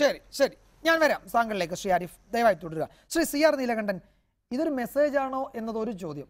മറ്റൊന്ന്, കഴിഞ്ഞ ഗവൺമെന്റിന്റെ തനിയാവർത്തനമാണ് ഉദ്യോഗസ്ഥരുടെ കാര്യത്തിൽ എന്നത് നമുക്ക് വേണമെങ്കിൽ കാണാം. പിണറായി വിജയൻ ഒരു ടീമുണ്ട്. ഒരു മന്ത്രിസഭ എന്ന് പറയുന്നത് മന്ത്രിസഭയിലെ അംഗങ്ങൾ മാത്രമല്ല, അവരൊരു ടീമുണ്ട്. ഉദ്യോഗസ്ഥരൊക്കെ അവരവർക്ക് വേണ്ടുന്ന ഉദ്യോഗസ്ഥരൊക്കെയാണല്ലോ ആ പദവിയിലുള്ളത്. അവർ തമ്മിലടിക്കുകയാണ്. ഞാൻ നേരത്തെ ശ്രീ ആരിഫിനോട് ചോദിച്ചത്, പോലീസ് ഹെഡ്ക്വാർട്ടേഴ്സിൽ സെൻകുമാറിനെ നിരീക്ഷിക്കാനാണ് തച്ചങ്കരിയെ വെച്ചതെന്ന് പറഞ്ഞു. ഈ തച്ചങ്കരിയും സെൻകുമാറും തമ്മിൽ ഹെഡ്ക്വാർട്ടേഴ്സിൽ കയ്യാങ്കളിയുടെ വക്കോളം എത്തിയ കാര്യങ്ങൾ. അപ്പോൾ ഇത് നമ്മൾ ഈ രാജു നാരായണസ്വാമിയുടെയും ബിജു പ്രഭാകറിന്റെയും കാര്യം പറയുന്നത് പോലെ തന്നെ പോലീസിലും നടക്കുക, പല വകുപ്പിലും നടക്കുകയാണ്. ഇത് നിയന്ത്രിക്കാൻ കഴിയുന്നില്ല എന്നത് കഴിഞ്ഞ സർക്കാരിന്റെ ഹാങ് ഓവർ തുടരുന്നു എന്ന് പറഞ്ഞൊക്കെ ഒഴിഞ്ഞു മാറാൻ പറ്റുന്ന കാര്യമാണോ? ഒരിക്കലുമല്ല. ഈ ഹാങ് ഓവർ കുറെ കാലമായി നമ്മൾ കേൾക്കണം. ഹാങ് ഓവർ പോലീസിൽ വന്നപ്പോൾ ഹാങ് ഓവർ, മറ്റേ ഉദ്യോഗസ്ഥരിലെ ഹാങ് ഓവർ, ഇനിയിപ്പോൾ എല്ലാത്തിലും ഹാങ് ഓവർ 5 വർഷം കഴിഞ്ഞാൽ ഹാങ് ഓവർ ഉണ്ടാവുമെന്ന് അറിയില്ല. ഒരു വർഷം ഒരു വർഷം എന്ന് പറഞ്ഞാൽ 5-1 കാലം കഴിഞ്ഞു. ഒന്നത്. രണ്ടാമത്തെ വിഷയം, ഇപ്പോൾ സെൻകുമാർ അടക്കമുള്ള വിഷയങ്ങൾ സർക്കാരിൻ്റെ തെറ്റായ ഇടപെടൽ മൂലം ഉണ്ടായതല്ലേ. അതിന് മുമ്പ് നിലനിൽക്കുന്ന ഒരു തർക്കമല്ലത്. സെൻകുമാറിനെ പോലെ ഒരാളെ മാറ്റുന്നത്, ഇപ്പോൾ ജേക്കബ് തോമസ് ഓമായി ബന്ധപ്പെട്ട വിഷയങ്ങൾ, ഇതൊക്കെ സർക്കാരിൻ്റെ നയങ്ങൾ കൊണ്ട് ഉണ്ടായ പ്രശ്നങ്ങളാണ്. ഞാൻ പറഞ്ഞ അവിടെ നിലനിൽക്കുന്ന തർക്കങ്ങൾ നിലനിൽക്കുന്നത് മാത്രമല്ല.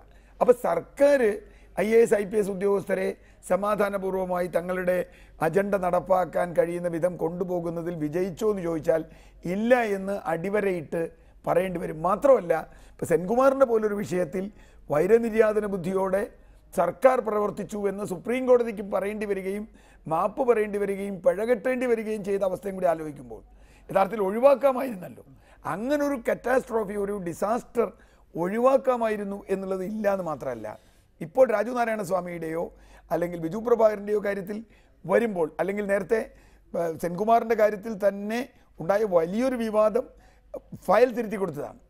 ഫയൽ തിരുത്തി എന്നൊരു വിവാദം ഒരു ഉദ്യോഗസ്ഥക്കെതിരെ ഇത്ര സീരിയസ് ആയി സുപ്രീം കോടതിയിൽ വരുന്നു. അവർ അത്തരത്തിലുള്ള സംഗതികൾ ഒരു ഗവൺമെൻറ്റിൻ്റെ ദൗർബല്യം തന്നെയാണ്. ഞാൻ അതുകൊണ്ടാണ് പറഞ്ഞത്, ഞാൻ ഒരു പൊതുവിലയിരുത്തൽ നടത്തുമ്പോൾ ഈ മന്ത്രിസഭയിൽ മിക്കവാറും എല്ലാ മന്ത്രിമാരും വലിയ പരാജയമാണ്. ഷൈൻ അതിലാകെ എന്തെങ്കിലും ചെയ്യാൻ ശ്രമിച്ചത് സുനിൽകുമാറാണെന്ന് വിശ്വസിക്കുന്ന ഒരാളാണ് ഞാൻ. അദ്ദേഹത്തിന് പരിമിതികളുണ്ടെങ്കിൽ പോലും ചുരുങ്ങിയത് ആറന്മുളയിൽ കൃഷി ഇറക്കുന്നതും മെത്രാങ്കായിൽ കൃഷി ഇറക്കുന്നതും ചില സ്ഥലത്തെങ്കിലും പാടം ഇതൊക്കെ ചെയ്തത്. പക്ഷേ അദ്ദേഹത്തിനും പ്രവർത്തിക്കാൻ കഴിയാത്ത തരത്തിൽ അദ്ദേഹത്തിൻ്റെ കൂടെയുള്ള ഉദ്യോഗസ്ഥർ അടിപിടി ഉണ്ടാക്കുകയാണെങ്കിൽ പിന്നെ കൃഷി വകുപ്പ് എങ്ങനെ മുമ്പോട്ട് പോകും? ഇപ്പം തന്നെ ഹോർട്ടികോർപ്പിൽ ഒരുപാട് ഫണ്ട് ചിലവാക്കിയിട്ടില്ല എന്ന കേന്ദ്ര ആവിഷ്കൃത ഫണ്ടുകൾ വന്നത് ചിലവാക്കിയിട്ടില്ല, നടപ്പാക്കിയിട്ടില്ല എന്നൊക്കെ വരുന്നുണ്ട്. ഇതൊക്കെ നടപ്പാക്കണമെങ്കിൽ ഉദ്യോഗസ്ഥരും രാഷ്ട്രീയ നേതൃത്വവും വളരെ ഏകോപിതമായി മുമ്പോട്ട് പോകേണ്ടതുണ്ട്. കാരണം ഇതിൻ്റെ റൂൾസ് അറിയുന്നത് ഉദ്യോഗസ്ഥർക്കായിരിക്കും, മന്ത്രിമാർക്ക് അറിയണമെന്നില്ല. അപ്പോൾ പലപ്പോഴും കേന്ദ്രാവിഷ്കൃത പദ്ധതി കേരളത്തിൽ വന്നാൽ അത് നടപ്പാക്കണമെങ്കിൽ അതിൻ്റെ റൂൾസ് അനുസരിച്ച് നടപ്പാക്കാൻ ശ്രമിച്ചില്ലെങ്കിൽ ആ പദ്ധതി പൊളിയും. ഇത് സാധാരണ സംഭവിക്കുന്നൊരു കാര്യമാണ്. ഇവിടെയാണ് ഉദ്യോഗസ്ഥർ മർമ്മപ്രധാനത്തിലാവുന്നത്. ആ മർമ്മപ്രധാന പൊസിഷനിലിരിക്കുന്ന ആളുകളെ വിശ്വാസത്തിലെടുക്കാൻ സർക്കാരിന് കഴിഞ്ഞില്ലെങ്കിൽ ആ വകുപ്പ് പരാജയമായിരിക്കും. അതാണിപ്പോൾ നമ്മളിപ്പോൾ കണ്ടുകൊണ്ടിരിക്കുന്നത്. അവിടെ മന്ത്രി എത്ര സമർത്ഥനാണെങ്കിലും എന്ത് സാമർത്ഥ്യം, മന്ത്രിയുടെ സാമർത്ഥ്യം കൊണ്ടൊന്നും ഒരു കാര്യമില്ല. കാരണം ഒരുപക്ഷെ ഇപ്പോൾ അച്യുതമേനോൻ്റെയൊക്കെ കാലത്തുള്ള ചില മന്ത്രിമാർ പറയും. ഇപ്പോൾ നേരത്തെ ഒരു കാര്യം കൂടി ഇതിൻ്റെ കൂടെ പറയണം. ഇപ്പോൾ ജേക്കബ് തോമസിൻ്റെ പുസ്തകം സംബന്ധിച്ച് നളിനി നെറ്റോ റിപ്പോർട്ട് കൊടുത്തു എന്ന് മാധ്യമങ്ങൾ റിപ്പോർട്ട് ചെയ്യുന്നുണ്ട്. യഥാർത്ഥത്തിൽ അത്തരത്തിലൊക്കെ ഉള്ളൊരു വിവാദത്തിലേക്ക് കാര്യങ്ങൾ എത്തുന്നത് എന്തിനാണ്? ആ പുസ്തകം നളിനി നെറ്റോ വായിച്ചു. 14 ചട്ടലംഘനം ഉണ്ടെന്ന് പറഞ്ഞു. അല്ല, ഞാൻ പറഞ്ഞത് ജേക്കബ് തോമസ് ചട്ടം ലംഘിച്ചിട്ടുണ്ടെങ്കിൽ അദ്ദേഹം ചട്ടം അറിയാത്ത ആളല്ലല്ലോ. ചട്ടം ലംഘിച്ചിട്ടുണ്ടെങ്കിൽ നടപടി എടുക്കട്ടെ, അത് വേറെ വിഷയമാണ്. പക്ഷേ അതുമായി ഉണ്ടായ വിവാദം അനാവശ്യമായിരുന്നില്ലേ? മുഖ്യമന്ത്രി പ്രകാശനത്തിന് പോകണ്ടയോ?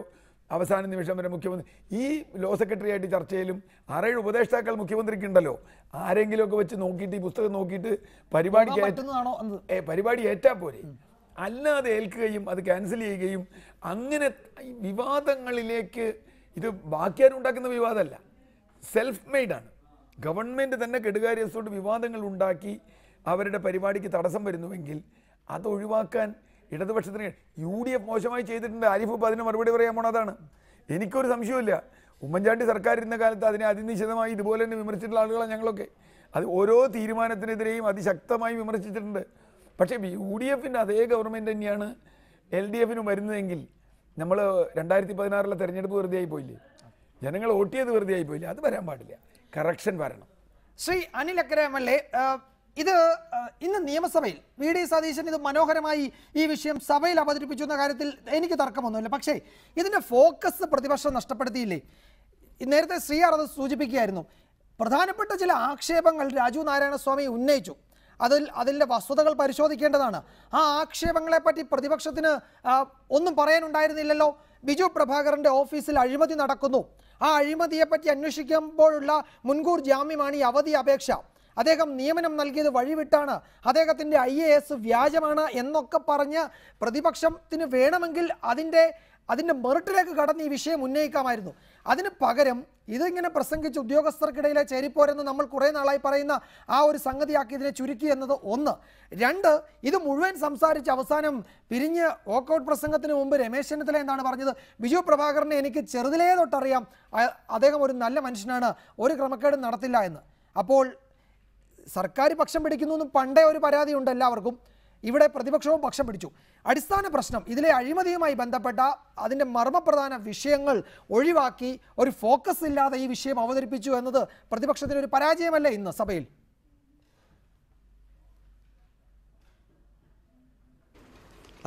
എനിക്കങ്ങനെ വിലയിരുത്തിയത് എനിക്ക് മനസ്സിലായിട്ടില്ല.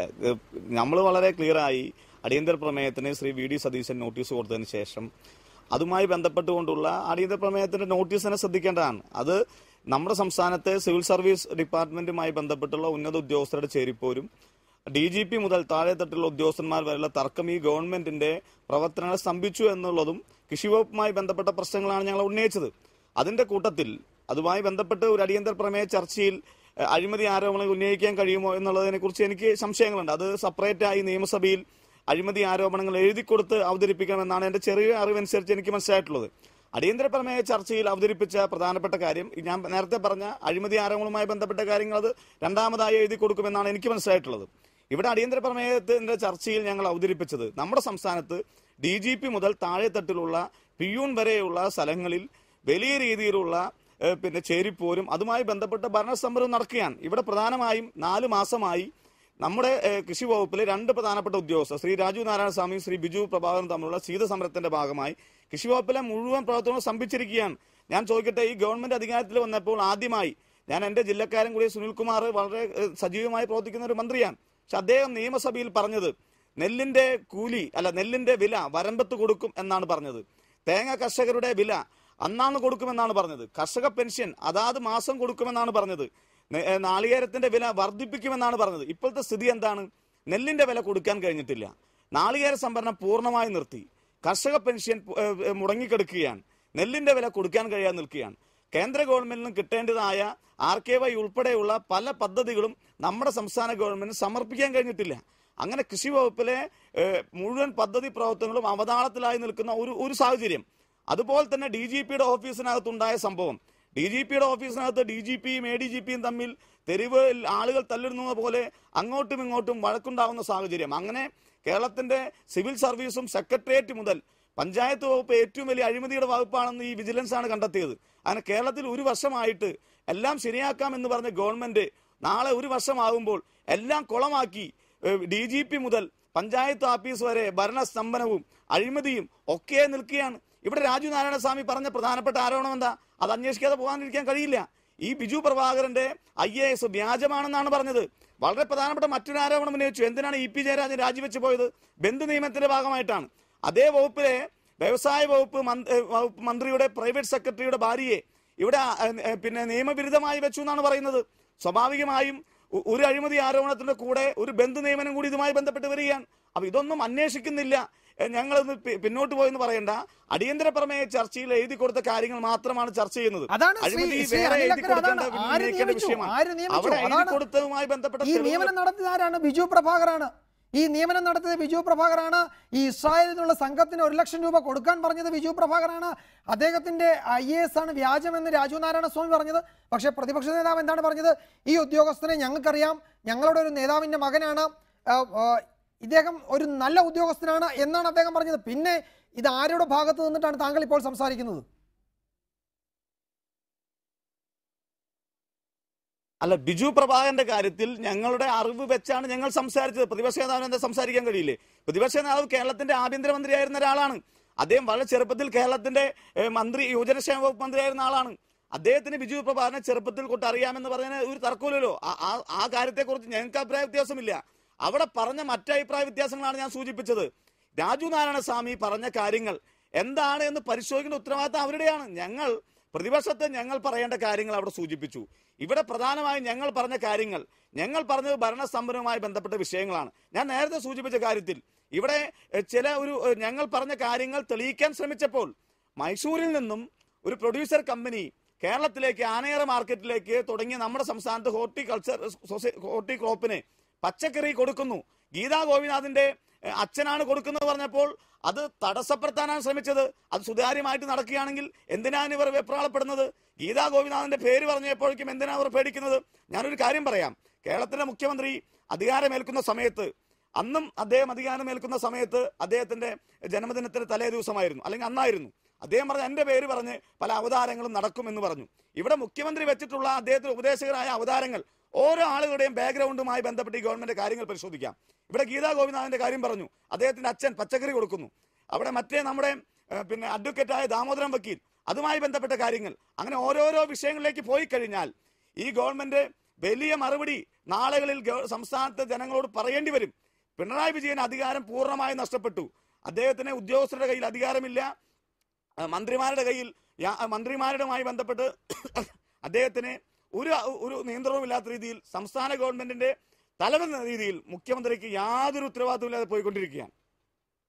ശ്രീ എ എം ആരിഫ്, ഇവിടെ ഹോർട്ടികോർപ്പിൽ പച്ചക്കറി വിതരണം ചെയ്യുന്ന ഒരു കമ്പനി ഗീതാ ഗോപിനാഥിന്റെ പിതാവ് അതിൻ്റെ തലപ്പത്തുണ്ടെങ്കിൽ ആ കമ്പനിയുടെ പ്രവർത്തനം ആ നിലയ്ക്ക് ഈ സർക്കാരിൻ്റെ സുതാര്യതയെ ബാധിക്കുന്ന നിലയിലാണെന്ന് പ്രതിപക്ഷം ഒരു ആരോപണം ഉന്നയിച്ചാൽ അതിൽ അങ്ങനെ വികാരം കൊള്ളേണ്ടെന്ന ആവശ്യം മുഖ്യമന്ത്രിക്കോ അല്ലെങ്കിൽ വകുപ്പ് മന്ത്രിക്കോ ഉണ്ടോ? നമുക്കറിയാം, കാന്തല്ലൂരിലും വട്ടവടയിലുമുള്ള കർഷകരുടെ പക്കൽ നിന്നും ഈ പച്ചക്കറികൾ, അവരുൽപ്പാദിപ്പിക്കുന്ന പച്ചക്കറികൾ വാങ്ങി കേരളത്തിൽ വിതരണം ചെയ്യാൻ ശ്രമിക്കേണ്ടതാണ്. അങ്ങനെ കാലങ്ങളായി അത് ചെയ്യണമെന്ന് ആവശ്യപ്പെട്ടുകൊണ്ടിരിക്കുകയാണ്. അത് പലപ്പോഴും ആ പച്ചക്കറി സംഭരണം നടക്കുന്നില്ല, അവർക്ക് പണം ലഭിക്കുന്നില്ല, അങ്ങനെ പലപ്പോഴും പരാജയപ്പെടുകയാണ്. ആ പച്ചക്കറി തമിഴ്നാട്ടിൽ ഏതെങ്കിലും ഏജന്റ് കൊണ്ടുപോയി തമിഴ്നാട്ടിൽ നിന്ന് വീണ്ടും കേരളത്തിലേക്ക് കൊണ്ടുവന്ന് വില കൂടുതലായി വാങ്ങി നമ്മൾ ഉപയോഗിക്കേണ്ടുന്ന സാഹചര്യമുണ്ട്. ഇതൊക്കെയാണ് പ്രതിപക്ഷം ഇന്ന് ചൂണ്ടിക്കാട്ടിയത്. അതിൻ്റെ ആ പ്രധാനപ്പെട്ട വിഷയത്തിലേക്ക് ചർച്ച കൊണ്ടുപോകാൻ പോലും ഭരണപക്ഷം തയ്യാറല്ലായിരുന്നു. എന്തുകൊണ്ടാണ് ഈ ഗീതാ ഗോപിനാഥിൻ്റെ പിതാവ് ഗോപിനാഥിൻ്റെ ഈ സ്ഥാപനം ഈ നിലയിൽ സഭയുടെ ഒരു ചർച്ചയുടെ ഭാഗമായത് എന്ന ഒരു പരിശോധന കൃഷി വകുപ്പ് നടത്തേണ്ടതല്ലേ? അതിന് സുതാര്യത, ആ വകുപ്പിൻ്റെ സുതാര്യത ഉറപ്പുവരുത്താൻ ആ മന്ത്രിക്ക് ബാധ്യതയല്ലേ? അത് സംബന്ധിച്ച വിശദീകരണം തൃപ്തികരമാണോ എന്ന് താങ്കൾക്ക് തോന്നുന്നുണ്ടോ ഈ വിഷയത്തിൽ മന്ത്രി നടത്തിയത്?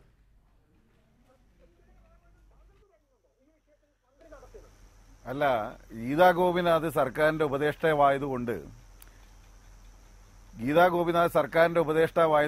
അച്ഛൻ പിന്നെ യാതൊരു ബിസിനസ്സും ചെയ്യാൻ പാടില്ല.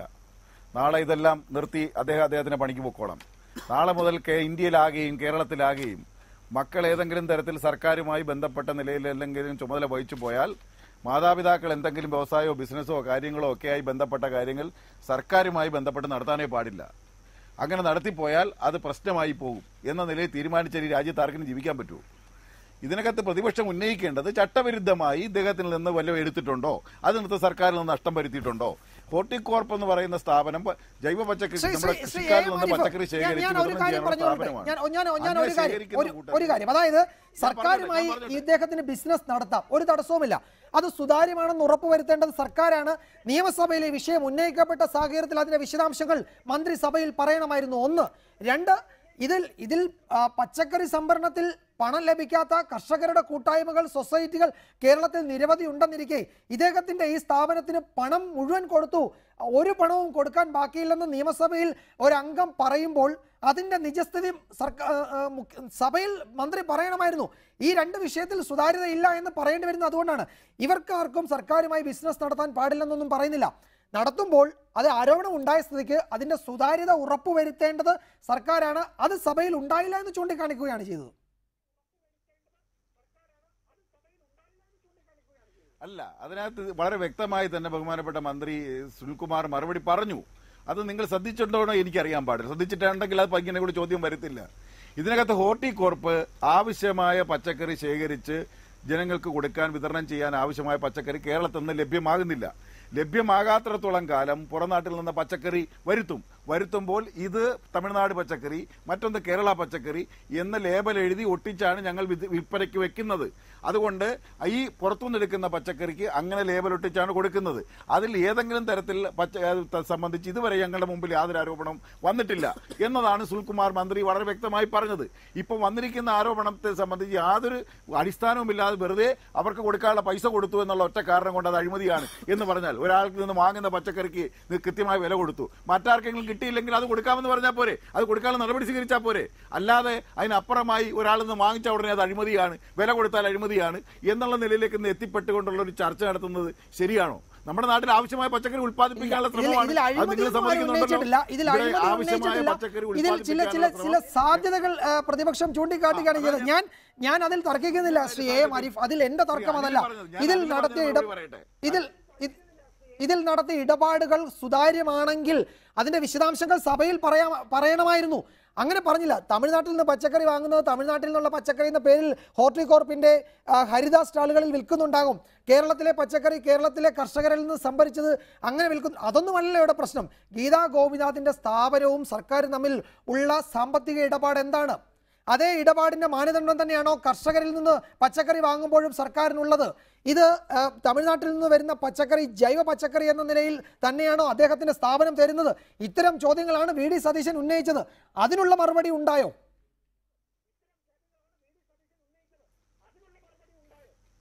ഇല്ല, അദ്ദേഹം ഉന്നയിച്ചത് ഇവിടെ നിന്ന് സാധനം മേടിച്ചു എന്നുള്ളതാണ്. പ്രശ്നം എന്താ? ശ്രീ എ എം ആരിഫ് ഒരു നിമിഷം. ശ്രീ സി ആർ തൃപ്തികരമാണോ? അല്ല, കേരളത്തിൽ എല്ലാ കാലത്തും ആരിഫ് പറഞ്ഞ ശരിയാണ്, പച്ചക്കറി ക്ഷാമമുണ്ട്. തമിഴ്നാട്ടിൽ നിന്നും കർണാടകയിൽ നിന്നും പച്ചക്കറി വാങ്ങാറുണ്ട്. അത് നിഷേധിക്കാൻ ഒരു വി ഡി സതീശനും പറ്റില്ല, ആർക്കും പറ്റില്ല. പക്ഷേ ഇവിടെ ഉണ്ടായ കുറച്ചുകൂടി ക്ലാരിറ്റി അതിൽ വേണം. കഴിഞ്ഞ ഡിസംബറിലാണ് ഗോപിനാഥിൻ്റെ പേരിൽ ഈ സ്ഥാപനം ഉണ്ടാകുന്നത്. എന്ന് പറഞ്ഞാൽ ഗീതാ ഗോപിനാഥ് അഡ്വൈസറായി വന്നതിന് ശേഷമാണ് ഈ സ്ഥാപനം ഉണ്ടാകുന്നത്. ഇതിനു മുമ്പ് ഇങ്ങനെ ഒരു സ്ഥാപനത്തിൽ നിന്നും ഹോർട്ടികോർപ്പ് പച്ചക്കറി വാങ്ങിയിട്ടില്ല. ഇതൊരു പുതിയ സ്ഥാപനമാണ്. അതൊന്നാമത്തെ കാര്യം. അങ്ങനെ വാങ്ങുമ്പോൾ അത് സുതാര്യമായാണോ വാങ്ങുന്നത് എന്ന ചോദ്യം. രണ്ട്, അവർ കൊടുക്കുന്ന വിലയുമായി ബന്ധപ്പെട്ട്, വില നിരക്കുമായി ബന്ധപ്പെട്ട് എങ്ങനെയാണത് വരുന്നത്? മൂന്നാമത്തെ വിഷയമാണ്, വട്ടവടയിലെ കർഷകർക്ക് പണം കിട്ടാതിരിക്കുമ്പോൾ പലപ്പോഴും അവർ ബുദ്ധിമുട്ടുമ്പോൾ, അരിഫിന് തന്നെ അറിയാം നമ്മുടെ നാട്ടിലെ കർഷകർ, ഇപ്പം നെല്ല് കർഷകരുടെ സ്ഥിതി ഇപ്പോഴും അതിനേക്കാൾ പരിതാപകരമാണ്. തേങ്ങ കർഷകരുടെ തേങ്ങ ശേഖരിക്കുന്നില്ല. ഇങ്ങനെയുള്ളൊരു സാഹചര്യത്തിൽ വളരെ കൃത്യമായി ഇവർക്ക് പേയ്മെൻറ്റ് പോകുന്നു. ഇത് നമുക്കറിയാം. ഒരു കരാറുകാരന് ഒരു ഓഫീസിൽ നിന്ന് പേയ്മെൻറ്റ് കിട്ടുന്നതിൻ്റെ സ്പീഡ് കേവലം അവിടുത്തെ ഡേറ്റ് അനുസരിച്ച് മാത്രമല്ല, അയാളുടെ സ്വാധീനവും കൂടി അനുസരിച്ചാണ് എന്നത് ഇന്നൊരു രഹസ്യമൊന്നുമല്ല. അങ്ങനെ ഒരു സാഹചര്യത്തിൽ ഇവർക്ക് കൃത്യമായി പേയ്മെൻറ്റ് പോകുന്നു. മറ്റവർക്ക് ഇവർക്ക് കിട്ടണമെന്ന് ഞാൻ പറഞ്ഞില്ല, എല്ലാവർക്കും കൊടുക്കണം. കൊടുക്കാത്ത ആളുകളുണ്ടെങ്കിൽ മന്ത്രി അത് പറഞ്ഞാൽ മതി, കൊടുക്കാത്ത ആളുകളുണ്ടെങ്കിൽ അത് കൊടുക്കും. പക്ഷേ അത് കൊടുക്കണം. അത് കൊടുക്കാതിരിക്കുകയും മറ്റവർക്ക് കിട്ടുകയും ചെയ്യുമ്പോൾ ഈ വ്യക്തി ഇത്തരത്തിലൊരു ബന്ധമുള്ള ആൾ കൂടിയാവുമ്പോൾ, ഇത് ചേർത്ത് വായിക്കുമ്പോൾ അതിൽ അഴിമതി ഉണ്ടെന്നല്ല പറഞ്ഞത്, അസ്വാഭാവികതയുണ്ട് എന്നൊരാൾ പറഞ്ഞാൽ അങ്ങനെയല്ല. ഞങ്ങൾ ഇന്ന ടെൻഡർ അനുസരിച്ചാണ് ഇത് വാങ്ങിയത്, ഇന്ന വിലയ്ക്കാണ് വാങ്ങിയത്, തമിഴ്നാട്ടിൽ നിന്ന് കിട്ടുന്നതിനേക്കാൾ കുറഞ്ഞ വിലയ്ക്കാണ് ഇത് കിട്ടുന്നത് എന്ന് വസ്തുത വെച്ച് പറയാം. ഇവർക്ക് കൊടുക്കേണ്ട കാശ് കൊടുത്തിട്ടില്ല, ആർക്കാ കൊടുക്കാത്തത്, അതെത്ര കൊടുക്കാനുണ്ട്, ഇനി എത്ര കൊടുക്കും, അത്തരം കാര്യങ്ങൾ വെച്ച് മറുപടി പറയുന്നതിന് പകരം ഒരു പൊതു മറുപടിയാണ് ഉണ്ടായത്. ഇവിടെയും ഒരു പ്രശ്നമുണ്ട്. ഇപ്പോൾ അനിലക്കർ എന്തൊക്കെ പറഞ്ഞാലും ഇതും പ്രതിപക്ഷം മുമ്പോട്ട് പോയില്ല. കാരണം തീരുമാനമെടുത്തത് ബിജു പ്രഭാകരാണ്. ബിജു പ്രഭാകരന്റെ ഭാഗത്ത് നിന്ന് ഞാൻ പറയുന്നത്, അനിലക്കര അത് അഴിമതി ആരോപണം ഉന്നയിക്കാമോ, അതൊക്കെ വേറെ അതിന്റെ ആ സാങ്കേതിക വിഷയമൊക്കെ അവിടെ നിൽക്കട്ടെ. അതിനൊക്കെ അപ്പുറത്തൊരു വിഷയമുണ്ട്. ഇത്ര നല്ലൊരു ബോൾ കിട്ടിയാൽ അത് കളിക്കാൻ പ്രതിപക്ഷത്തിന് കഴിയാതിരിക്കുന്നതിന്റെ കാരണം രമേശ് ചെന്നിത്തല പറഞ്ഞതാണ്. ബിജു പ്രഭാകർ, എനിക്ക് ബിജു പ്രഭാകർ നല്ല ആളാണോ ചീത്ത ആളാണോ എന്ന് എനിക്കറിയില്ല, അദ്ദേഹം അഴിമതിക്കാരനാണെന്നല്ല, അദ്ദേഹം ഒരു IAS ഉദ്യോഗസ്ഥൻ എന്ന നിലയ്ക്ക് അദ്ദേഹം ചെയ്ത പ്രവർത്തനങ്ങളെ സമ്മിശ്രമായി കാണുന്ന ഒരാളെന്ന് ഞാൻ ആദ്യം പറഞ്ഞു. എന്നിട്ട് പോലും ഞാൻ പറയുന്നു, അങ്ങനെ ഒരു മുൻധാരണ ഉണ്ടെങ്കിൽ, ഹോർട്ടികോർപ്പിൻ്റെ ഡയറക്ടർ തെറ്റ് ചെയ്യില്ല എന്നുണ്ടെങ്കിൽ പിന്നെ ഹോർട്ടികോർപ്പിൽ ആരാത് ചെയ്തത്? അവിടെ ഒരു ചോദ്യമില്ലേ? ആരാണ് ഗോപിനാഥിൻ്റെ അവിടുന്ന് സാധനം വാങ്ങാൻ തീരുമാനിച്ചത്? ബിജു പ്രഭാകർ അറിയാതെ നടക്കില്ലല്ലോ.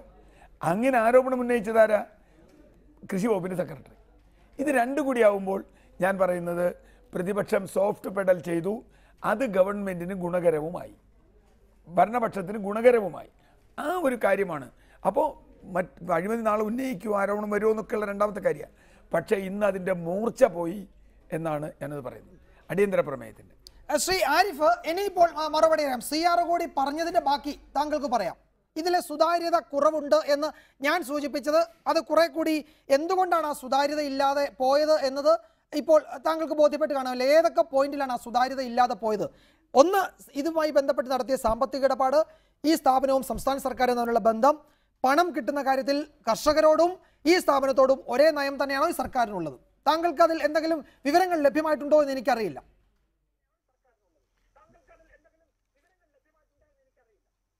അല്ല, ശ്രീ CR നീലകണ്ഠൻ പോലും ഇതിനകത്ത് അസ്വാഭാവികതയാണ് പറഞ്ഞത്. അസ്വാഭാവികത എന്ന് പറഞ്ഞാൽ വേഗത്തിൽ അവർക്ക് പേയ്മെന്റ് കിട്ടി. ഇവിടെ നിന്ന് എടുത്തത് സംബന്ധിച്ച് ശ്രീ സതീശനോ ശ്രീ CR നീലകണ്ഠനോ മറ്റാരെങ്കിലുമോ ഇതുവരുമായി നടത്തിയ ഇടപാടിൽ എന്തെങ്കിലും അഴിമതി ആരോപണം ആരും ഉന്നയിച്ചിട്ടില്ല. ഒരാരോപണം അവർക്ക് ആർക്കും ഉന്നയിക്കാനും ഇല്ല. ഇവരിൽ നിന്ന് എടുത്ത നടപടിയെ സംബന്ധിച്ച് പരിശോധിക്കാതെ ഇവർക്ക് ആർക്കും എനിക്കോ ശ്രീ CR നീലകണ്ഠനോ ശ്രീ സതീശനോ പറയാൻ പറ്റത്തില്ല. അദ്ദേഹം അഴിമതി ആരോപണമൊന്നും ഉന്നയിച്ചിട്ടില്ല. അവരിൽ നിന്ന് എടുത്തു, അത് ഗീതാ ഗോപിനാഥുമായി കണക്ട് ചെയ്യുകയാണ്. ഗീതാ ഗോപിനാഥിന്റെ സ്വാധീനം ഉപയോഗിച്ച് അത് ആണ് അവരിൽ നിന്ന് വാങ്ങിയത് എന്നതല്ലാതെ അതിനകത്ത് സുതാര്യത, അതായത് നമ്മുടെ അഴിമതിക്ക് നിദാനമായി എന്തെങ്കിലും കാര്യങ്ങൾ അവിടെ സംഭവിച്ചു എന്ന മട്ടിലൊരു ആക്ഷേപവും വന്നിട്ടില്ല. അവർ കർഷകർക്ക് കിട്ടാനുള്ള പൈസ കൊടുക്കാതിരിക്കുകയും വട്ടവടയിലെ കൃഷിക്കാർക്ക് കൊടുക്കാതിരിക്കുകയും ഇവർക്ക് പൈസ കിട്ടി എന്നുള്ളതാണ്. ഇതിപ്പോൾ സർക്കാർ നടപടികൾ ഏതെങ്കിലും തരത്തിലുണ്ടായ പാളിച്ചകളുണ്ടെങ്കിൽ അല്ലെങ്കിൽ കിട്ടാതുള്ളവർക്ക് കൊടുക്കാമെന്നുള്ള കാര്യത്തിൽ ഇതിനു മുമ്പും മറുപടി പറഞ്ഞിട്ടുള്ളതാണ്. ഏതെങ്കിലും തരത്തിൽ കൃഷിക്കാർക്ക്, ഇത് കൃഷിക്കാരുടെ മാത്രമല്ല വിവിധ പ്രശ്നങ്ങൾ സഭയിൽ വരാറുണ്ട്. പലർക്കും പൈസ കിട്ടാനില്ല, കിട്ടാനില്ല എന്ന് പറഞ്ഞു. കഴിഞ്ഞ ദിവസം വന്നു.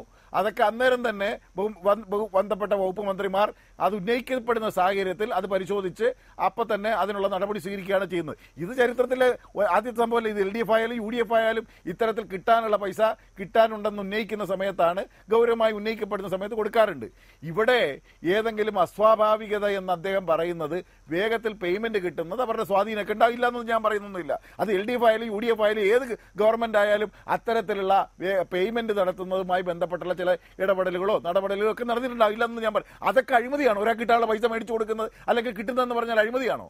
അപ്പൊ മറ്റുള്ളവർക്ക് കിട്ടാതെ പോയി എന്നെ സംബന്ധിച്ച് ഇതൊക്കെ സർക്കാർ നടപടി യന്ത്രങ്ങളിലെ ചില ചെറിയ ചെറിയ വീഴ്ചകളോ പാളിച്ചകളോ ആണ്.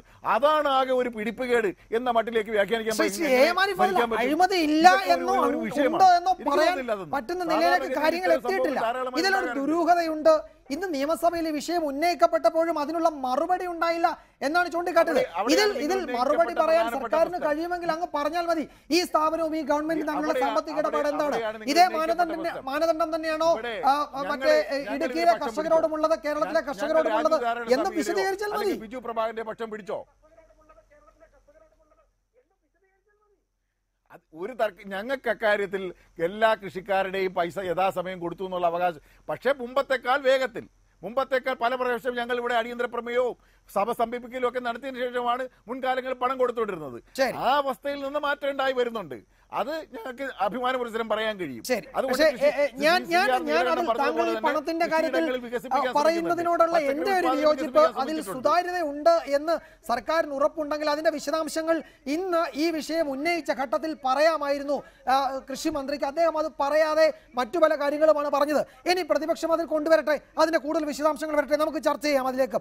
ശ്രീ അനിൽ അക്കര, നിയമസഭയിൽ ഇന്ന് വിഴിഞ്ഞം ഉന്നയിക്കപ്പെടാതെ പോയത് എന്തുകൊണ്ടാണെന്ന ചോദ്യത്തിന് പ്രതിപക്ഷത്തിന് കൂടി മറുപടി പറയേണ്ടി വരുമല്ലോ. ഇന്ന് അക്കാര്യത്തിൽ ഭരണ പ്രതിപക്ഷങ്ങൾ തമ്മിൽ എന്തോ ഒരു ധാരണയുണ്ടോ എന്ന് വേണമെങ്കിൽ ആർക്ക് വേണമെങ്കിലും സംശയിക്കാം. കാരണം ഇന്ന് മുഖ്യമന്ത്രിയോട് ഞാൻ നേരത്തെ സൂചിപ്പിച്ചതോടെ TV രാജേഷ് ചോദിച്ച ചോദ്യത്തിന് ഇത് പരിശോധിച്ച് ഉചിതമായ നടപടിയെടുത്ത് മുന്നോട്ട് പോകുമെന്നേ പറഞ്ഞുള്ളൂ. വിഴിഞ്ഞം ഒരു തരത്തിലും ഉന്നയിക്കപ്പെടാതിരിക്കാൻ വേണ്ടിയാണോ പ്രതിപക്ഷം ഇന്ന് ഈ വിഷയം കൊണ്ടുവന്നത്? ഇത് മോശമാണ്, ഇതിൽ കാമ്പില്ലാത്ത വിഷയമാണെന്നല്ല ഞാൻ പറഞ്ഞു വരുന്നത്. വിഴിഞ്ഞം എന്നത് പ്രതിപക്ഷത്തെ ഭയപ്പെടുത്തുന്നുണ്ടോ നിയമസഭയിൽ?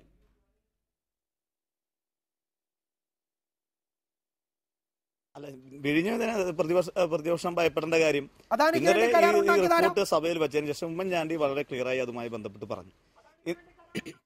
അല്ല, ഞാൻ പറയട്ടെ, ഇന്ന് ബഹുമാനായ ഉമ്മൻചാണ്ടി പത്രസമ്മേളനം നടത്തി പറഞ്ഞു. ഇപ്പൊ ഞാനൊരു കാര്യം പറയാം. ഈ ഗവൺമെന്റ് കേരളത്തിൽ അധികാരത്തിൽ വന്നപ്പോൾ എടുത്ത തീരുമാനങ്ങളിലൊന്ന് എന്താ? ഈ UDF ഗവൺമെന്റ് കാലത്തെടുത്ത അവസാന കാലഘട്ടങ്ങളിലെടുത്ത തീരുമാനങ്ങൾ മുഴുവൻ മരവിപ്പിക്കാനും അത് പരിശോധിക്കാൻ ഒരു സബ് കമ്മിറ്റിയെ വെച്ച് അതിന്റെ അന്വേഷണം നടത്തി അത് ഓരോ ദിവസവും വരുമെന്ന് പറഞ്ഞു. അതിനകത്ത് ഈ വിഴിഞ്ഞത്തെ കൂട്ടിച്ചേർത്തില്ല. അപ്പൊ ഞാൻ സൂചിപ്പിക്കുന്നത്, അവര് അന്ന് അങ്ങനെ ഒരു സംശയം ഇതുമായി ബന്ധപ്പെട്ട് നേരത്തെ ഉണ്ട് എന്ന് പറയുന്ന ആൾക്കുണ്ടെങ്കിൽ വിഴിഞ്ഞം കരാറും അതിന്റെ ഭാഗമായി കൊണ്ടുവരേണ്ടതായിരുന്നു. ഇന്ന് ഞങ്ങൾ വളരെ ക്ലിയറായി പറയുകയാണ്. ഉമ്മൻചാണ്ടി വളരെ ക്ലിയറായി പറഞ്ഞു. ഉമ്മൻചാണ്ടി പറഞ്ഞ അഭിപ്രായമാണ് കോൺഗ്രസിനുള്ളത്, പ്രതിപക്ഷത്തിനുള്ളത്. ഇത് ഗവൺമെന്റ് പരിശോധിക്കട്ടെ, എത്രയും പെട്ടെന്ന് പരിശോധിച്ച് ഇതിനാവശ്യമായ മാറ്റം ഗവൺമെന്റിനുണ്ടെങ്കിൽ ഗവൺമെന്റ് അത് ചെയ്യണം. ഞങ്ങൾ അതിന് ആരും എതിര് നിന്നിട്ടില്ലല്ലോ. ഞങ്ങൾ ഈ കരാറുമായി ബന്ധപ്പെട്ടുള്ള വിഷയത്തിൽ ഇപ്പോൾ ഗവൺമെന്റ് ഇടതുപക്ഷ ജനാധിപത്യ ഗവൺമെന്റാണ്.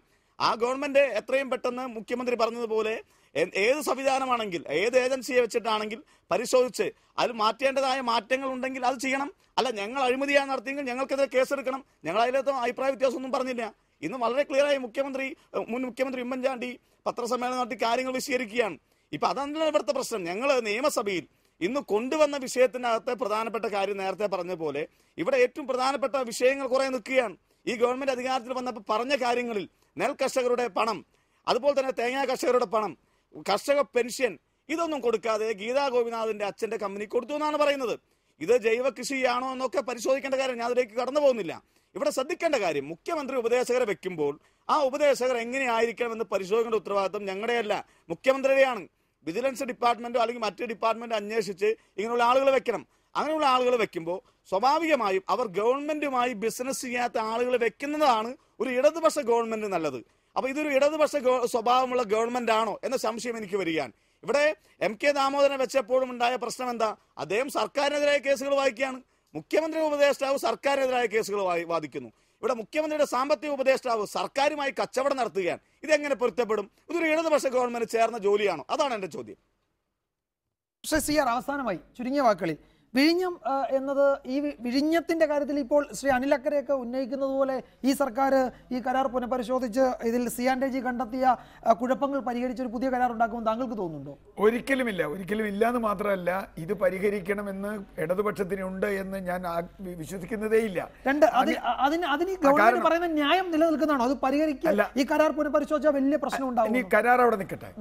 തെറ്റായ കരാറാണ് ഉമ്മൻചാണ്ടി, ഇപ്പൊ നേരത്തെ അനിൽ അക്കരെ പറഞ്ഞതുപോലെ ഉമ്മൻചാണ്ടിയുടെ സർക്കാർ ഉണ്ടാക്കിയതെങ്കിൽ സംസ്ഥാനത്തിന് നഷ്ടം വന്നുവെങ്കിൽ അഴിമതി നിരോധന നിയമപ്രകാരം 13(1) പ്രകാരം കൃത്യമായി നടപടിയെടുക്കാം. സർക്കാരിന് പോകാം. ഇപ്പം ഈ കരാറും നിൽക്കാതിരിക്കുമായിട്ടെ തെറ്റായ ഒരു കരാർ ഒപ്പിട്ടു എന്നതിന് വിജിലൻസ് കേസ് എടുക്കാമല്ലോ സർക്കാരിന്. അങ്ങനെ സർക്കാരിന് നഷ്ടം വന്നിട്ടുണ്ട്, അതാണല്ലോ അതിൻ്റെ 13(1) ഏറ്റവും പ്രധാനം. സർക്കാരിന് നഷ്ടം വന്നിട്ടുണ്ട്, എടുത്തിട്ടുണ്ട്. ഇനി അത് ബോധപൂർവമായിട്ട് എടുത്തതാണോ? അങ്ങനെയെങ്കിൽ അതിൻ്റെ പിന്നിൽ ലക്ഷ്യങ്ങളുണ്ടോ? ഇത്തരം കാര്യങ്ങൾ സർക്കാർ അന്വേഷിക്കണം. ഒരു വിജിലൻസ് അന്വേഷണം അല്ലെങ്കിൽ വേറെ ഏതെങ്കിലും സർക്കാരിന് ബോധ്യതയുള്ള ഒരു അന്വേഷണം ഇക്കാര്യത്തിൽ നടത്തിയില്ലെങ്കിൽ മുഖ്യമന്ത്രി ഗൗരവമായി എടുക്കുമെന്ന് പറഞ്ഞതിന് ഒരു ഗൗരവമില്ല. കാരണം ഈ ചർച്ച നടക്കുകയും അദാനിയുടെ കാര്യങ്ങളുമായി മുമ്പോട്ട് പോവുകയും ചെയ്യും. അത്തരത്തിൽ ഇപ്പം നേരത്തെ ഒരു ഗീതാ ഗോപിനാഥുമായി ബന്ധപ്പെട്ട് ഒരു കാര്യം കൂടി പറയണം. മാണിയുടെ ബാർക്കോഴ കാലത്ത് ഹൈക്കോടതിയുടെ ഒരു പരാമർശം വിജയകുമാറും നമ്മളൊക്കെ ഓർക്കുന്നുണ്ടാവും. സീസറിൻ്റെ ഭാര്യ അങ്ങനെയെങ്കിൽ ഗീതാ ഗോപിനാഥിൻ്റെ അച്ഛനും സംശയത്തിന് അതീതമാകണം എന്നൊരാൾ പറഞ്ഞാൽ നമ്മൾ സംശയിക്കേണ്ടെന്ന് പറഞ്ഞില്ല. അസ്വാഭാവികതയോ ദുരൂഹതയോ ഉണ്ട്. പക്ഷെ അസ്വാഭാവികതയോ ദുരൂഹതയോ പൊളിച്ചാലല്ലേ അതിനകത്ത് അഴിമതി ഉണ്ടോയെന്ന് അറിയൂ. അപ്പം അതില്ല എന്ന് ബോധ്യപ്പെടുത്തേണ്ട ചുമതല സീസറിൻ്റെ ഭാര്യ കുറ്റക്കാരിയല്ല എന്ന് ബോധ്യപ്പെടുത്തേണ്ട ചുമതല സീസറിനുണ്ട് എന്നതാണ് പ്രശ്നം. എഡിറ്റേഴ്സ് അവസാനിക്കുന്നു. നമസ്കാരം.